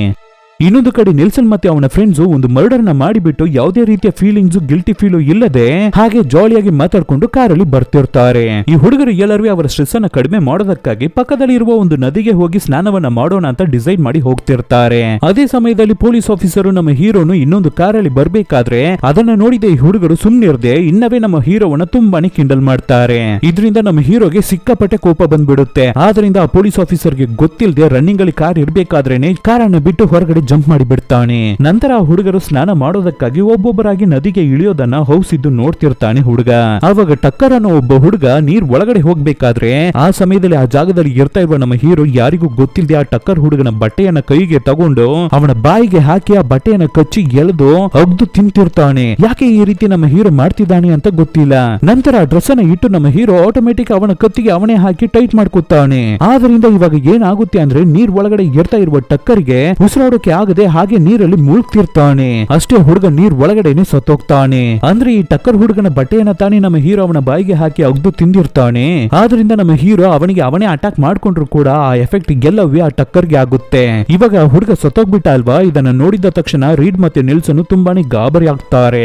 ಆವಾಗ ನಮ್ಮ ಹೀರೋ ಆ ಜಾಗಕ್ಕೆ ಬಂದು ನಾನೇನೆ ನನ್ನ ಸೂಪರ್ ಪವರ್ ಅನ್ನು ಯೂಸ್ ಮಾಡಿ ಅವನನ್ನ ಕೊಂದಿದ್ದು, ನಿಮ್ಮ ಕೈಯಲ್ಲಿ ನನ್ನನ್ನು ಏನ್ರು ಮಾಡೋಕೆ ಆಗುತ್ತೆ ಅಂತ ಹೇಳಿ ಕಿಂಡಲ್ ಮಾಡ್ತಿರ್ತಾನೆ. ತಕ್ಷಣ ಇದನ್ನ ಕೇಳಿಸ್ಕೊಂಡ ರೀಡು ನಮ್ಮ ಹೀರೋವನ್ನ ನೋಡಿ ತುಂಬಾನೇ ಹೆದರಿ ಬೆದರಿ ಆ ಜಾಗವನ್ನು ಬಿಟ್ಟು ಓಡಿ ಹೋಗ್ತಾನೆ. ಆವಾಗ ಈ ಕಡೆ ಹೀರೋ ನೆಲ್ಸನ್ ಅವನ ಶರ್ಟ್ ಅನ್ನ ಕೈಗೆ ತಗೋಬೇಕಾದ್ರೆ ಅಲ್ಲಿಂದ ಓಡಿ ಹೋಗಿದ್ದ ರೀಡು ಕರೆಕ್ಟ್ ಆಗಿ ಆ ಜಾಗಕ್ಕೆ ಪೊಲೀಸ್ ಆಫೀಸರ್ ಅನ್ನ ಕರ್ಕೊಂಡು ಬಂದ್ಬಿಡ್ತಾನೆ. ಸೊ ನಮ್ಮ ಹೀರೋಗೆ ನೆಲ್ಸನ್ ಅನ್ನ ಸಾಯಿಸೋಕೆ ಆಗದೆ ನಾವು ಸದ್ಯಕ್ಕೆ ಇಲ್ಲಿಂದ ತಪ್ಪಿಸ್ಕೊಂಡು ಹೋದ್ರೆ ಸಾಕು ಅಂತ ಅಲ್ಲಿಂದ ಎಸ್ಕೇಪ್ ಆಗಿ ಬಂದ್ಬಿಡ್ತಾನೆ ನಮ್ಮ ಹೀರೋ. ಇವಾಗ ಆ ಜಾಗಕ್ಕೆ ಬಂದಿದ್ದ ಪೊಲೀಸ್ ಆಫೀಸರ್ ಹತ್ರ ಹುಡುಗರು ಹೀರೋನೇ ಅವನ ಸೂಪರ್ ಪವರ್ ಅನ್ನು ಯೂಸ್ ಮಾಡಿ ಈ ರೀತಿ ಟಕ್ಕರ್ ಅನ್ನು ಕೊಂದ್ಬಿಟ್ಟ ಅಂತ ಹೇಳ್ಬೇಕಾದ್ರೆ ಇದನ್ನ ನಮ್ದೇ ಇರುವ ಪೊಲೀಸ್ ಆಫೀಸರ್ ನೀವೇನೆ ನಿಮ್ಮ ಫ್ರೆಂಡ್ ಅನ್ನ ಸಾಯಿಸ್ಬಿಟ್ಟು ಇವಾಗ ಆ ಹುಡುಗನ ಮೇಲೆ ಎತ್ತಾಗ್ತಿದ್ದೀರಾ ಅನ್ನೋ ರೀತಿ ಮಾತಾಡಿ ಹುಡುಗರನ್ನ ಹೆದರ್ಸ್ತಿರ್ತಾರೆ. ಹಾಗೆ ಸೀನ್ ಅನ್ನ ಕಟ್ ಮಾಡಿದ್ರೆ ನೆಕ್ಸ್ಟ್ ದಿನ ಸ್ಕೂಲ್ ಅಲ್ಲಿ ಕೆಮಿಸ್ಟ್ರಿ ಲ್ಯಾಬ್ ನಡೀತಿರುತ್ತೆ. ಆವಾಗ ಆ ಜಾಗಕ್ಕೆ ಬಂದಿದ್ದ ನಮ್ಮ ಹೀರೋ ಬೇಕು ಬೇಕಂತಾನೆ ಆ ಟಕ್ಕರ್ ಅವನ ಫ್ರೆಂಡ್ ಟೋನಿ ಅನ್ನೋ ಹುಡುಗನನ್ನ ಜಗಳಕ್ಕೆ ಎಳ್ಕೊತಾನೆ. ಸೊ ನಮ್ಮ ಹೀರೋ ಅವನ ಮೋಟಿವ್ ಏನು ಅಂದ್ರೆ ಆ ಹುಡುಗರ ಬಾಯಿಯಿಂದಾನೆ ಅವರ ತಾಯಿಯನ್ನು ಕೊಂದಿದ್ದು ಈ ಹುಡುಗರೇ ಅನ್ನೋದನ್ನ ಒಪ್ಕೋಬೇಕು ಅನ್ನೋದೇ. ಇದನ್ನ ಅರ್ಥ ಮಾಡ್ಕೊಂಡ ನೆಲ್ಸನ್ ಟೋನಿಯನ್ನ ತಡಿಬೇಕಾದ್ರೆ ಆವಾಗ ನಮ್ಮ ಹೀರೋ ಟೋನಿಗೆ ಇನ್ನ ಟೆನ್ಷನ್ ಅನ್ನು ಕೊಡ್ಬೇಕು ಅಂತ ಟೋನಿ ಅವನ ಗರ್ಲ್ ಫ್ರೆಂಡ್ ಅನ್ನ ಸಿಕ್ಕಾಪಟ್ಟೆ ಕಿಂಡಲ್ ಮಾಡ್ತಾನೆ. ಆದ್ರಿಂದ ಫುಲ್ ಟೆನ್ಷನ್ ಆದ ಟೋನಿ ಪಕ್ಕದಲ್ಲಿರುವ ಆಸಿಡ್ ಅನ್ನು ತಗೊಂಡು ನಮ್ಮ ಹೀರೋವನ ಮುಖಕ್ಕೆ ಸುರಿದು ಬಿಡ್ತಾನೆ. ಆದ್ರೆ ನಮ್ಮ ಹೀರೋಗೆ ಏನುವೇ ಆಗಲ್ಲ. ಆದ್ರೆ ಟೋನಿ ಅವನ ಮುಖ ಫುಲ್ ಸುಟ್ಟೋಗಿ ಬೆಂದೋಗ್ಬಿಡುತ್ತೆ. ನೋವಿನಲ್ಲಿ ಹುಡುಗ ತುಂಬಾನೇ ಕಿರ್ಚ್ಕೊಂಡು ಒದ್ದಾಡಿ ಒಂದು ಸ್ಟೇಜ್ ಅಲ್ಲಿ ಸತ್ತೋಗ್ತಾನೆ ಅದೇ ಸ್ಪಾಟ್ ಅಲ್ಲಿ. ಇದನ್ನ ನೋಡಿ ಟೋನಿ ಗರ್ಲ್ ಫ್ರೆಂಡ್ ಸಾರಾ ಕೋಪದಲ್ಲಿ ಓಡಿ ಬಂದು ನಮ್ಮ ಹೀರೋಗೆ ಹೊಡಿಬೇಕಾದ್ರೆ ಆ ಏಟು ಕೂಡ ಸಾರಾಗೇನೆ ಬೀಳುತ್ತೆ. ಅದೇ ಸಮಯದಲ್ಲಿ ಆ ಜಾಗಕ್ಕೆ ಕೆಮಿಸ್ಟ್ರಿ ಟೀಚರ್ ಪೊಲೀಸ್ ಆಫೀಸರ್ ಅನ್ನ ಅಲ್ಲಿಗೆ ಕರ್ಕೊಂಡು ಬರ್ತಾರೆ. ಇದನ್ನ ನೋಡಿದ ತಕ್ಷಣ ನಮ್ಮ ಹೀರೋ ಅಲ್ಲಿಂದ ಎಸ್ಕೇಪ್ ಆಗಿ ಓಡಿ ಹೋಗ್ತಾನೆ. ಇದರಿಂದ ಪೊಲೀಸ್ ಆಫೀಸರ್ಗೆ ನಮ್ಮ ಹೀರೋನೇ ತಪ್ಪು ಮಾಡ್ತಾ ಇರೋದು ಅನ್ನೋದು ಅರ್ಥ ಆಗುತ್ತೆ. ಆದ್ರಿಂದ ನಮ್ಮ ಹೀರೋ ಸಿಗೋವರೆಗೂ ಆ ಸ್ಕೂಲಿಗೆ ರಜವನ್ನ ಕೊಟ್ಬಿಡಿ ಅಂತ ಹೇಳಿ ಹೋಗ್ತಾರೆ. ಹೀಗಿರ್ಬೇಕಾದ್ರೆ ಅವತ್ತು ರಾತ್ರಿ ನೆಲ್ಸನ್ ಅವನ ಮನೆಗೆ ಆ ಸಾರಾ ಹುಡುಗಿ ಬರ್ತಾಳೆ. ನೆಲ್ಸನ್ ಹತ್ರ ಸಾರಾ ಈ ರೀತಿ ವೀಡನ್ನ ತಿಂದ್ರೆ ಹೀರೋಗೆ ಒಂದು ಚೂರು ಇಷ್ಟನೇ ಆಗಲ್ಲ, ಅವನಿಗೆ ಅದು ಸೆಟ್ಟೇ ಆಗಲ್ಲ. ನಾನು ಅವತ್ತು ನೋಡ್ದೆ ಅವನು ವೀಡನ್ನ ತಗೊಂಡು ತಿಂದು ಅವನಿಗೆ ಹುಷಾರ್ ತಪ್ಪಿ ಹೋಯ್ತು. ಸೊ ಅದನ್ನ ಯೂಸ್ ಮಾಡಿನಿ ನಾವು ಅವನನ್ನ ರಿವೆಂಜ್ ತಗೋಬೇಕು ಅಂತ ಹೇಳ್ತಾಳೆ. ತಕ್ಷಣ ನೆಲ್ಸನ್ ಮತ್ತೆ ಸಾರಾ ವೀಡನ್ನ ತಗೊಳ್ಳೋದಕ್ಕಾಗಿ ಸ್ಮಶಾನಕ್ಕೆ ಬರ್ತಾರೆ. ನೆಕ್ಸ್ಟ್ ದಿನ ಬೆಳಗ್ಗೆ ಪೊಲೀಸ್ ಆಫೀಸರ್ ಆ ಮಾಂತ್ರಿಕನನ್ನ ಮೀಟ್ ಮಾಡಿ ನಡೆದಿದ್ದ ಎಲ್ಲ ವಿಷಯವನ್ನು ಅವರಿಗೆ ಅವರಿಗೆ ಹೇಳ್ತಾರೆ. ಅದಕ್ಕೆ ಆ ಮಾಂತ್ರಿಕ ತಕ್ಷಣ ಏನನ್ನ ಮಾಡ್ತಾರೆ ಅಂದ್ರೆ, ಇದಕ್ಕೆ ಒಂದೇ ಒಂದು ದಾರಿನೇ ಇರ್ತಾ ಇರೋದು, ನಾವು ಬೇಗನೆ ಆ ವೈಟ್ ಕೋಟ್ ತಾತನ ಸಮಾಧಿಯನ್ನ ತೋಡಿ ಅವನ ಬಾಡಿಯನ್ನು ಹೊರಗಡೆ ತೆಗಿಬೇಕು ಅಂತ ಹೇಳಿ ಅದೇ ರೀತಿ ಬಾಡಿಯನ್ನು ಹೊರಗಡೆ ತೆಗಿತಾರೆ. ಅದೇ ಸಮಯದಲ್ಲಿ ಈ ಕಡೆ ನೆಲ್ಸನ್ ಮತ್ತೆ ರೀಡ್ ಅನ್ನ ಫುಟ್ಬಾಲ್ ಪ್ರಾಕ್ಟೀಸ್ ಗಾಗಿ ಗ್ರೌಂಡ್ ಗೆ ಕರ್ಕೊಂಡು ಬಂದಿರ್ತಾರೆ ಅವ್ರಗಳ ತಂದೆ. ಅವ್ರಗಳಿಗೆ ಸೇಫ್ಟಿ ಗಾರ್ಡ್ ಅನ್ನು ಕೊಡೋದಕ್ಕಾಗಿ ಪೊಲೀಸ್ ಆಫೀಸರ್ ಕೂಡ ಆ ಜಾಗಕ್ಕೆ ಬಂದಿರ್ತಾರೆ. ಆವಾಗ ನೆಲ್ಸನ್ ಅವನ ಟ್ರಕ್ ಅಲ್ಲಿ ಆ ಕಂಟೈನರ್ ಗೆ ಕೊಕೆಯನ್ನ ಹಾಕಿ ಗೆಲ್ದಿದ್ದಕ್ಕಾದ ಪ್ರೂಫ್ ಆದ ಚೈನು ಆ ಜಾಗದಲ್ಲಿ ಇರುತ್ತೆ. ಅದನ್ನು ನೋಡಿದ ಪೊಲೀಸರು ಈ ನೆಲ್ಸನ್ ಮತ್ತೆ ರೀಡ್ ಅನ್ನ ವಿಚಾರಿಸೋದಕ್ಕೆ ಶುರು ಮಾಡ್ತಾರೆ. ಆದ್ರೆ ಆ ಹುಡುಗರು ಕರೆಕ್ಟ್ ಆಗಿ ಆನ್ಸರ್ ಅನ್ನ ಮಾಡದೆ ಏನೇನೋ ಹೇಳಿ ಮೇಂಟೈನ್ ಮಾಡ್ತಿರ್ಬೇಕಾದ್ರೆ ಆ ಜಾಗಕ್ಕೆ ನಮ್ಮ ಹೀರೋ ಬರ್ತಾನೆ. ಸೊ ಹೀರೋನ ಕೈಯಲ್ಲಿ ಒಂದು ಎಲೆಕ್ಟ್ರಿಕ್ ಡ್ರಿಲ್ ಮಿಷನ್ ಇರುತ್ತೆ. ಅದ್ರ ಜೊತೆಗೆ ನೆಲ್ಸನ್ ಅವನ ಶರ್ಟ್ ಪೀಸಿನ ಒಂದು ತುಂಡು ಪೀಸ್ ಇರುತ್ತೆ. ಸೊ ತಕ್ಷಣ ನಮ್ಮ ಹೀರೋ ಆ ಶರ್ಟ್ ಪೀಸ್ ಅನ್ನ ಅವನ ಬಾಯಿಗೆ ಹಾಕಿ ಅಗಿಯೋದಕ್ಕೆ ಶುರು ಮಾಡ್ಬೇಕಾದ್ರೆ ಆವಾಗ ನೆಲ್ಸನ್ ಒಂದು ಸಿಲಿಂಡರ್ ಪೂರ್ತಿ ಆ ವೀಟ್ ಜ್ಯೂಸ್ ಅನ್ನ ತುಂಬಿ ತಂದಿರ್ತಾನೆ. ಅದನ್ನ ನೆಲ್ಸನ್ ಕೈಗೆ ತಗೋಬೇಕಾದ್ರೆ ಆವಾಗ ಪೊಲೀಸ್ ಆಫೀಸರ್ ಯಾವುದೇ ರೀತಿಯ ಗಲಾಟೆಯನ್ನು ಮಾಡಬೇಡಿ ಅಂತ ಹುಡುಗರ ಜೊತೆ ಮಾತಾಡ್ತಿರ್ಬೇಕಾದ್ರೆ ಆವಾಗ ನಮ್ಮ ಹೀರೋ ಸಡನ್ ಆಗಿ ಅವನ ಕಾಲಿಗೆನೆ ಆ ಡ್ರಿಲ್ ಮಿಷನ್ ಇಂದ ಚುಚ್ಕೋತಾನೆ. ಸೊ ಇದರಿಂದ ಎಫೆಕ್ಟ್ ಯಾರಿಗೆ ಆಗುತ್ತೆ? ಆ ನೆಲ್ಸನ್ ಹುಡುಗನಿಗೆ ತಾನೆ. ಸೊ ನೆಲ್ಸನ್ ಅವನ ಕಾಲಿಂದ ರಕ್ತ ಹಾರ್ತಿರುತ್ತೆ. ಕಾಲ್ ನೋವಲ್ಲಿ ಹುಡುಗ ಒದ್ದಾಡ್ತಿರ್ತಾನೆ. ಆವಾಗ ನಮ್ಮ ಹೀರೋ, ನೀನು ತಾನೇ ಕಣೋ ನಮ್ಮ ತಾಯಿಯನ್ನ ಕೊಂದಿದ್ದು, ನಿಜವನ್ನ ಹೇಳು, ನೀನು ಹೇಳೋವರೆಗೂ ಒಪ್ಕೊಳ್ಳೋವರೆಗೂ ನಾನು ಹೀಗೇನೆ ಮಾಡ್ತಿರ್ತೀನಿ ಅಂತ ಹೇಳಿ ಇನ್ನೊಂದು ಕಾಲಿಗೂ ಡ್ರಿಲ್ಲಿಂಗ್ ಅನ್ನ ಮಾಡೋದಕ್ಕೆ ಶುರು ಮಾಡ್ತಾನೆ. ಆವಾಗ ಆ ಜಾಗಕ್ಕೆ ನಮ್ಮ ಹೀರೋಯಿನ್ ಬರ್ಬೇಕಾದ್ರೆ ನಮ್ಮ ಹೀರೋನ ಹೇಗೋ ಕಷ್ಟಪಟ್ಟು ಸಮಾಧಾನ ಮಾಡಿ ಆ ಡ್ರಿಲ್ಲಿಂಗ್ ಮಿಷನ್ ಅನ್ನ ಆಫ್ ಮಾಡಿಸ್ತಾಳೆ. ಈ ಗ್ಯಾಪ್ ಅನ್ನು ಯೂಸ್ ಮಾಡಿದ ನೆಲ್ಸನ್ ಆ ವೀಡ್ ತುಂಬಿರುವ ಸಿಲಿಂಡರ್ ಅನ್ನ ಕೈಗೆ ತಗೊಂಡು ನಮ್ಮ ಹೀರೋ ಮೇಲೆ ಆ ವೀಡ್ ಸ್ಪ್ರೇ ಅನ್ನ ಮಾಡೋದಕ್ಕೆ ಶುರು ಮಾಡ್ತಾನೆ. ಸೊ ಆ ವೀಡ್ ಸ್ಪ್ರೇ ನಮ್ಮ ಹೀರೋ ಮೇಲೆ ಬಿದ್ದಿದ್ದ ತಕ್ಷಣ ನಮ್ಮ ಹೀರೋ ಅವನ ಕೈಯಲ್ಲಿ ತಡ್ಕೊಳ್ಳೋಕೇನೆ ಆಗ್ತಾ ಇಲ್ಲ. ಅವನಿಗೆ ಒಂಥರ ಆಗ್ತಿರುತ್ತೆ, ತುಂಬಾನೇ ವೀಕ್ ಆಗ್ತಿರ್ತಾನೆ. ಇದನ್ನು ನೋಡಿದ ನೆಲ್ಸನ್ ಅವರ ತಂದೆ ಸಡನ್ ಆಗಿ ಪೊಲೀಸ್ ಆಫೀಸರ್ ಹತ್ರ ಇಂದ ಗನ್ ಅನ್ನು ಕಿತ್ಕೊಂಡು ನಮ್ಮ ಹೀರೋಗೆ ಬಂದು ಅವನ ನೆತ್ತಿಗೆ ಪಾಯಿಂಟ್ ಮಾಡಿ ಶೂಟ್ ಮಾಡ್ತಾರೆ. ಆದ್ರೆ ನಮ್ಮ ಹೀರೋಗೆ ಏನೂ ಆಗಲ್ಲ ಅಲ್ವಾ? ಅದರ ಬದಲು ನೆಲ್ಸನ್ ಅವರ ತಂದೆ ಮತ್ತೆ ನೆಲ್ಸನ್ ಗನ್ ಶಾಟ್ ಇಂದ ತೀರೋಗ್ತಾರೆ. ಸೊ ಇಷ್ಟೆಲ್ಲ ಆದ ಮೇಲೆ ನಮ್ಮ ಹೀರೋಯಿನ್ ಹೇಗೋ ಕಷ್ಟಪಟ್ಟು ನಡೆದ ವಿಷಯದ ಬಗ್ಗೆ ಎಲ್ಲ ಎಕ್ಸ್ಪ್ಲೈನ್ ಮಾಡಿ ನಮ್ಮ ಹೀರೋಗೆ ಅರ್ಥ ಮಾಡಿಸೋದಕ್ಕೆ ಟ್ರೈ ಮಾಡ್ತಾಳೆ. ಅವನ ಪವರ್ಸ್ ಎಲ್ಲವನ್ನು ರಿಟರ್ನ್ ಮಾಡ್ಬಿಡೋದಕ್ಕಾಗಿ ಹೇಳ್ತಾಳೆ. ಅದಕ್ಕೆ ಹೀರೋನು ಸರಿ ಆಯ್ತು, ನಾನು ನಿನಗಾಗಿ ಇದನ್ನ ಮಾಡ್ತೀನಿ ಅಂತ ಬೇರೆ ದಾರಿ ಇಲ್ಲದೆ ಒಪ್ಕೋತಾನೆ. ಅದೇ ತರ ಆ ಪೊಲೀಸ್ ಆಫೀಸರ್ ನಮ್ಮ ಹೀರೋಯಿನ್ ಮತ್ತೆ ಹೀರೋವನ್ನ ಕರ್ಕೊಂಡು ಆ ಮಾಂತ್ರಿಕನ ಹತ್ರ ಬರ್ತಾರೆ. ಸೊ ಆ ಮಾಂತ್ರಿಕನು ಇವ್ರುಗಳನ್ನ ಕರ್ಕೊಂಡು ಸ್ಮಶಾನಕ್ಕೆ ಬಂದು ಏನು ಮಂತ್ರಗಳನ್ನ ಹೇಳ್ತಿರ್ತಾರೆ. ಆವಾಗ ನಮ್ಮ ಹೀರೋಗೆ ಸಪೋರ್ಟ್ ಆಗಿ ಹೀರೋಯಿನ್ ಅವನ ಪಕ್ಕದಲ್ಲೇ ಇರ್ತಾಳೆ. ಅದೇ ರೀತಿ ಆ ಮಾಂತ್ರಿಕ ಅಲ್ಲಿ ಮಂತ್ರಗಳನ್ನ ಹೇಳ್ಬೇಕಾದ್ರೆ ಈ ಕಡೆ ನಮ್ಮ ಹುಡುಗ ಒಂಥರ ಒದ್ದಾಡ್ತಿರ್ತಾನೆ. ತುಂಬಾನೇ ಹುಡುಗ ವೀಕ್ ಆಗ್ತಿರ್ತಾನೆ. ಇದನ್ನ ನೋಡಿದ ತಕ್ಷಣ ನಮ್ಮ ಹೀರೋಯಿನ್, ಪ್ಲೀಸ್ ಫಸ್ಟ್ ಮಂತ್ರ ಹೇಳೋದನ್ನ ಸ್ಟಾಪ್ ಮಾಡಿ ಅಂತ ಜೋರಾಗಿ ಕಿರ್ಚ್ಕೊತಿರ್ತಾಳೆ. ಆದ್ರೆ ಹೀರೋಯಿನ್ ಹೇಳೋದನ್ನ ಯಾರು ಕೇಳಲ್ಲ. ಆವಾಗ ಆ ಜಾಗಕ್ಕೆ ತುಂಬಾ ಪೊಲೀಸ್ ಆಫೀಸರ್ಸ್ ಬಂದು ಮರ್ಯಾದೆಯಿಂದ ಎಲ್ಲರೂ ಸರೆಂಡರ್ ಆಗ್ಬಿಡಿ, ಇಲ್ಲ ನಿಮ್ಮ ಎಲ್ಲರನ್ನು ಶೂಟ್ ಮಾಡಿ ಬಿಡ್ತೀವಿ ಅಂತ ಹೆದರ್ಸ್ಬೇಕಾದ್ರೆ ಆವಾಗ ಬೇರೆ ದಾರಿನೇ ಇಲ್ಲದೆ ನಮ್ಮ ಹೀರೋ ಮತ್ತೆ ಹೀರೋಯಿನ್ ಅಲ್ಲಿಂದ ಎಸ್ಕೇಪ್ ಆಗಿ ಹೋಗ್ಬೇಕು ಅಂತ ಟ್ರೈ ಮಾಡ್ತಾರೆ. ಆವಾಗ ಅಲ್ಲಿರುವ ಪೊಲೀಸ್ ಆಫೀಸರ್ ನಮ್ಮ ಹೀರೋ ಮತ್ತೆ ಹೀರೋಯಿನ್ ಅನ್ನ ಶೂಟ್ ಮಾಡ್ತಾರೆ. ಅದರಲ್ಲಿ ನಮ್ಮ ಹೀರೋಯಿನ್ ಗೆ ಭಯಂಕರವಾಗಿ ಏಟ್ ಆಗ್ಬಿಡುತ್ತೆ. ಆಲ್ರೆಡಿ ನಮ್ಮ ಹೀರೋ ವೀಕ್ ಆಗಿತ್ತಾನೆ ಇರ್ತಿದ್ದ, ಇವಾಗ ಏಟು ಬಿದ್ದಿದ್ದ ತಕ್ಷಣ ಇನ್ನವೇ ತುಂಬಾನೇ ವೀಕ್ ಆಗ್ಬಿಡ್ತಾವನೆ. ಆದ್ರೂ ನಮ್ಮ ಹೀರೋ ಅವನು ಸಾಯೋದಕ್ಕೂ ಮುಂಚೆ ಹೀರೋಯಿನ್ ಗೆ ಕಿಸ್ ಮಾಡಿಬಿಟ್ಟು ಹೀರೋಯಿನ್ ಸತ್ತೋದ ಕೋಪದಲ್ಲಿ ಅಲ್ಲಿ ಪಕ್ಕದಲ್ಲೇ ಇದ್ದ ವೈಟ್ ಕಲರ್ ಕೋಟ್ ತಾತನ ಕೊಳ್ತೋಗಿರುವ ಡೆಡ್ ಬಾಡಿಯನ್ನ ತಿಂದ್ಬಿಟ್ಟು ಏನು ಶಾಪವನ್ನ ಹೇಳ್ಬಿಟ್ಟು ಅದೇ ಜಾಗದಲ್ಲಿ ನಮ್ಮ ಹೀರೋನು ಸತ್ತೋಗ್ತಾನೆ. ಇವಾಗ ನಮ್ಮ ಹೀರೋಯಿನ್ ಅವಳ ಬಾಡಿಯನ್ನು ನಮ್ಮ ಹೀರೋ ಅವನ ಬಾಡಿಯನ್ನು ಒಂದು ಆಂಬುಲೆನ್ಸ್ ಗೆ ಹಾಕಿ ತಗೊಂಡು ಹೋಗ್ತಿರ್ತಾರೆ. ಸೊ ನೆಕ್ಸ್ಟ್ ಏನಾಗುತ್ತೆ ಅಂತ ನೋಡ್ಬೇಕಾದ್ರೆ ಸತ್ತೋಗಿದ್ದ ನಮ್ಮ ಹೀರೋಯಿನ್ ಸಡನ್ ಆಗಿ ಗೆದ್ದು ಕೂತ್ಕೋತಾಳೆ. ಕಣ್ಬಿಟ್ಟು ವಿಲ್ಲನ್ ರೀತಿ ನೋಡ್ತಿರ್ತಾಳೆ. ನಮ್ಮ ಹೀರೋ ಅವನ ಪವರ್ ಎಲ್ಲವೇ ನಮ್ಮ ಹೀರೋಯಿನ್ ಗೆ ಬಂದಿರೋ ರೀತಿ ತೋರಿಸಿ ಈ ಮೂವಿ ಇಲ್ಲಿಗೆ ಮುಗಿಯುತ್ತೆ. ಮೂವಿ ಇಷ್ಟ ಆಗಿದ್ರೆ ವಿಡಿಯೋಗೆ ಒಂದು ಲೈಕ್ ಅನ್ನು ಕೊಟ್ಬಿಟ್ಟು ಕಮೆಂಟ್ ಬಾಕ್ಸ್ ಅಲ್ಲಿ ಕಮೆಂಟ್ ಅನ್ನ ಮಾಡಿ. ಬೇಗ ಮತ್ತೊಂದು ಒಳ್ಳೆ ಮೂವಿಯ ಜೊತೆ ನಿಮ್ಮನ್ನ ಭೇಟಿ ಆಗ್ತೀನಿ. Thank you.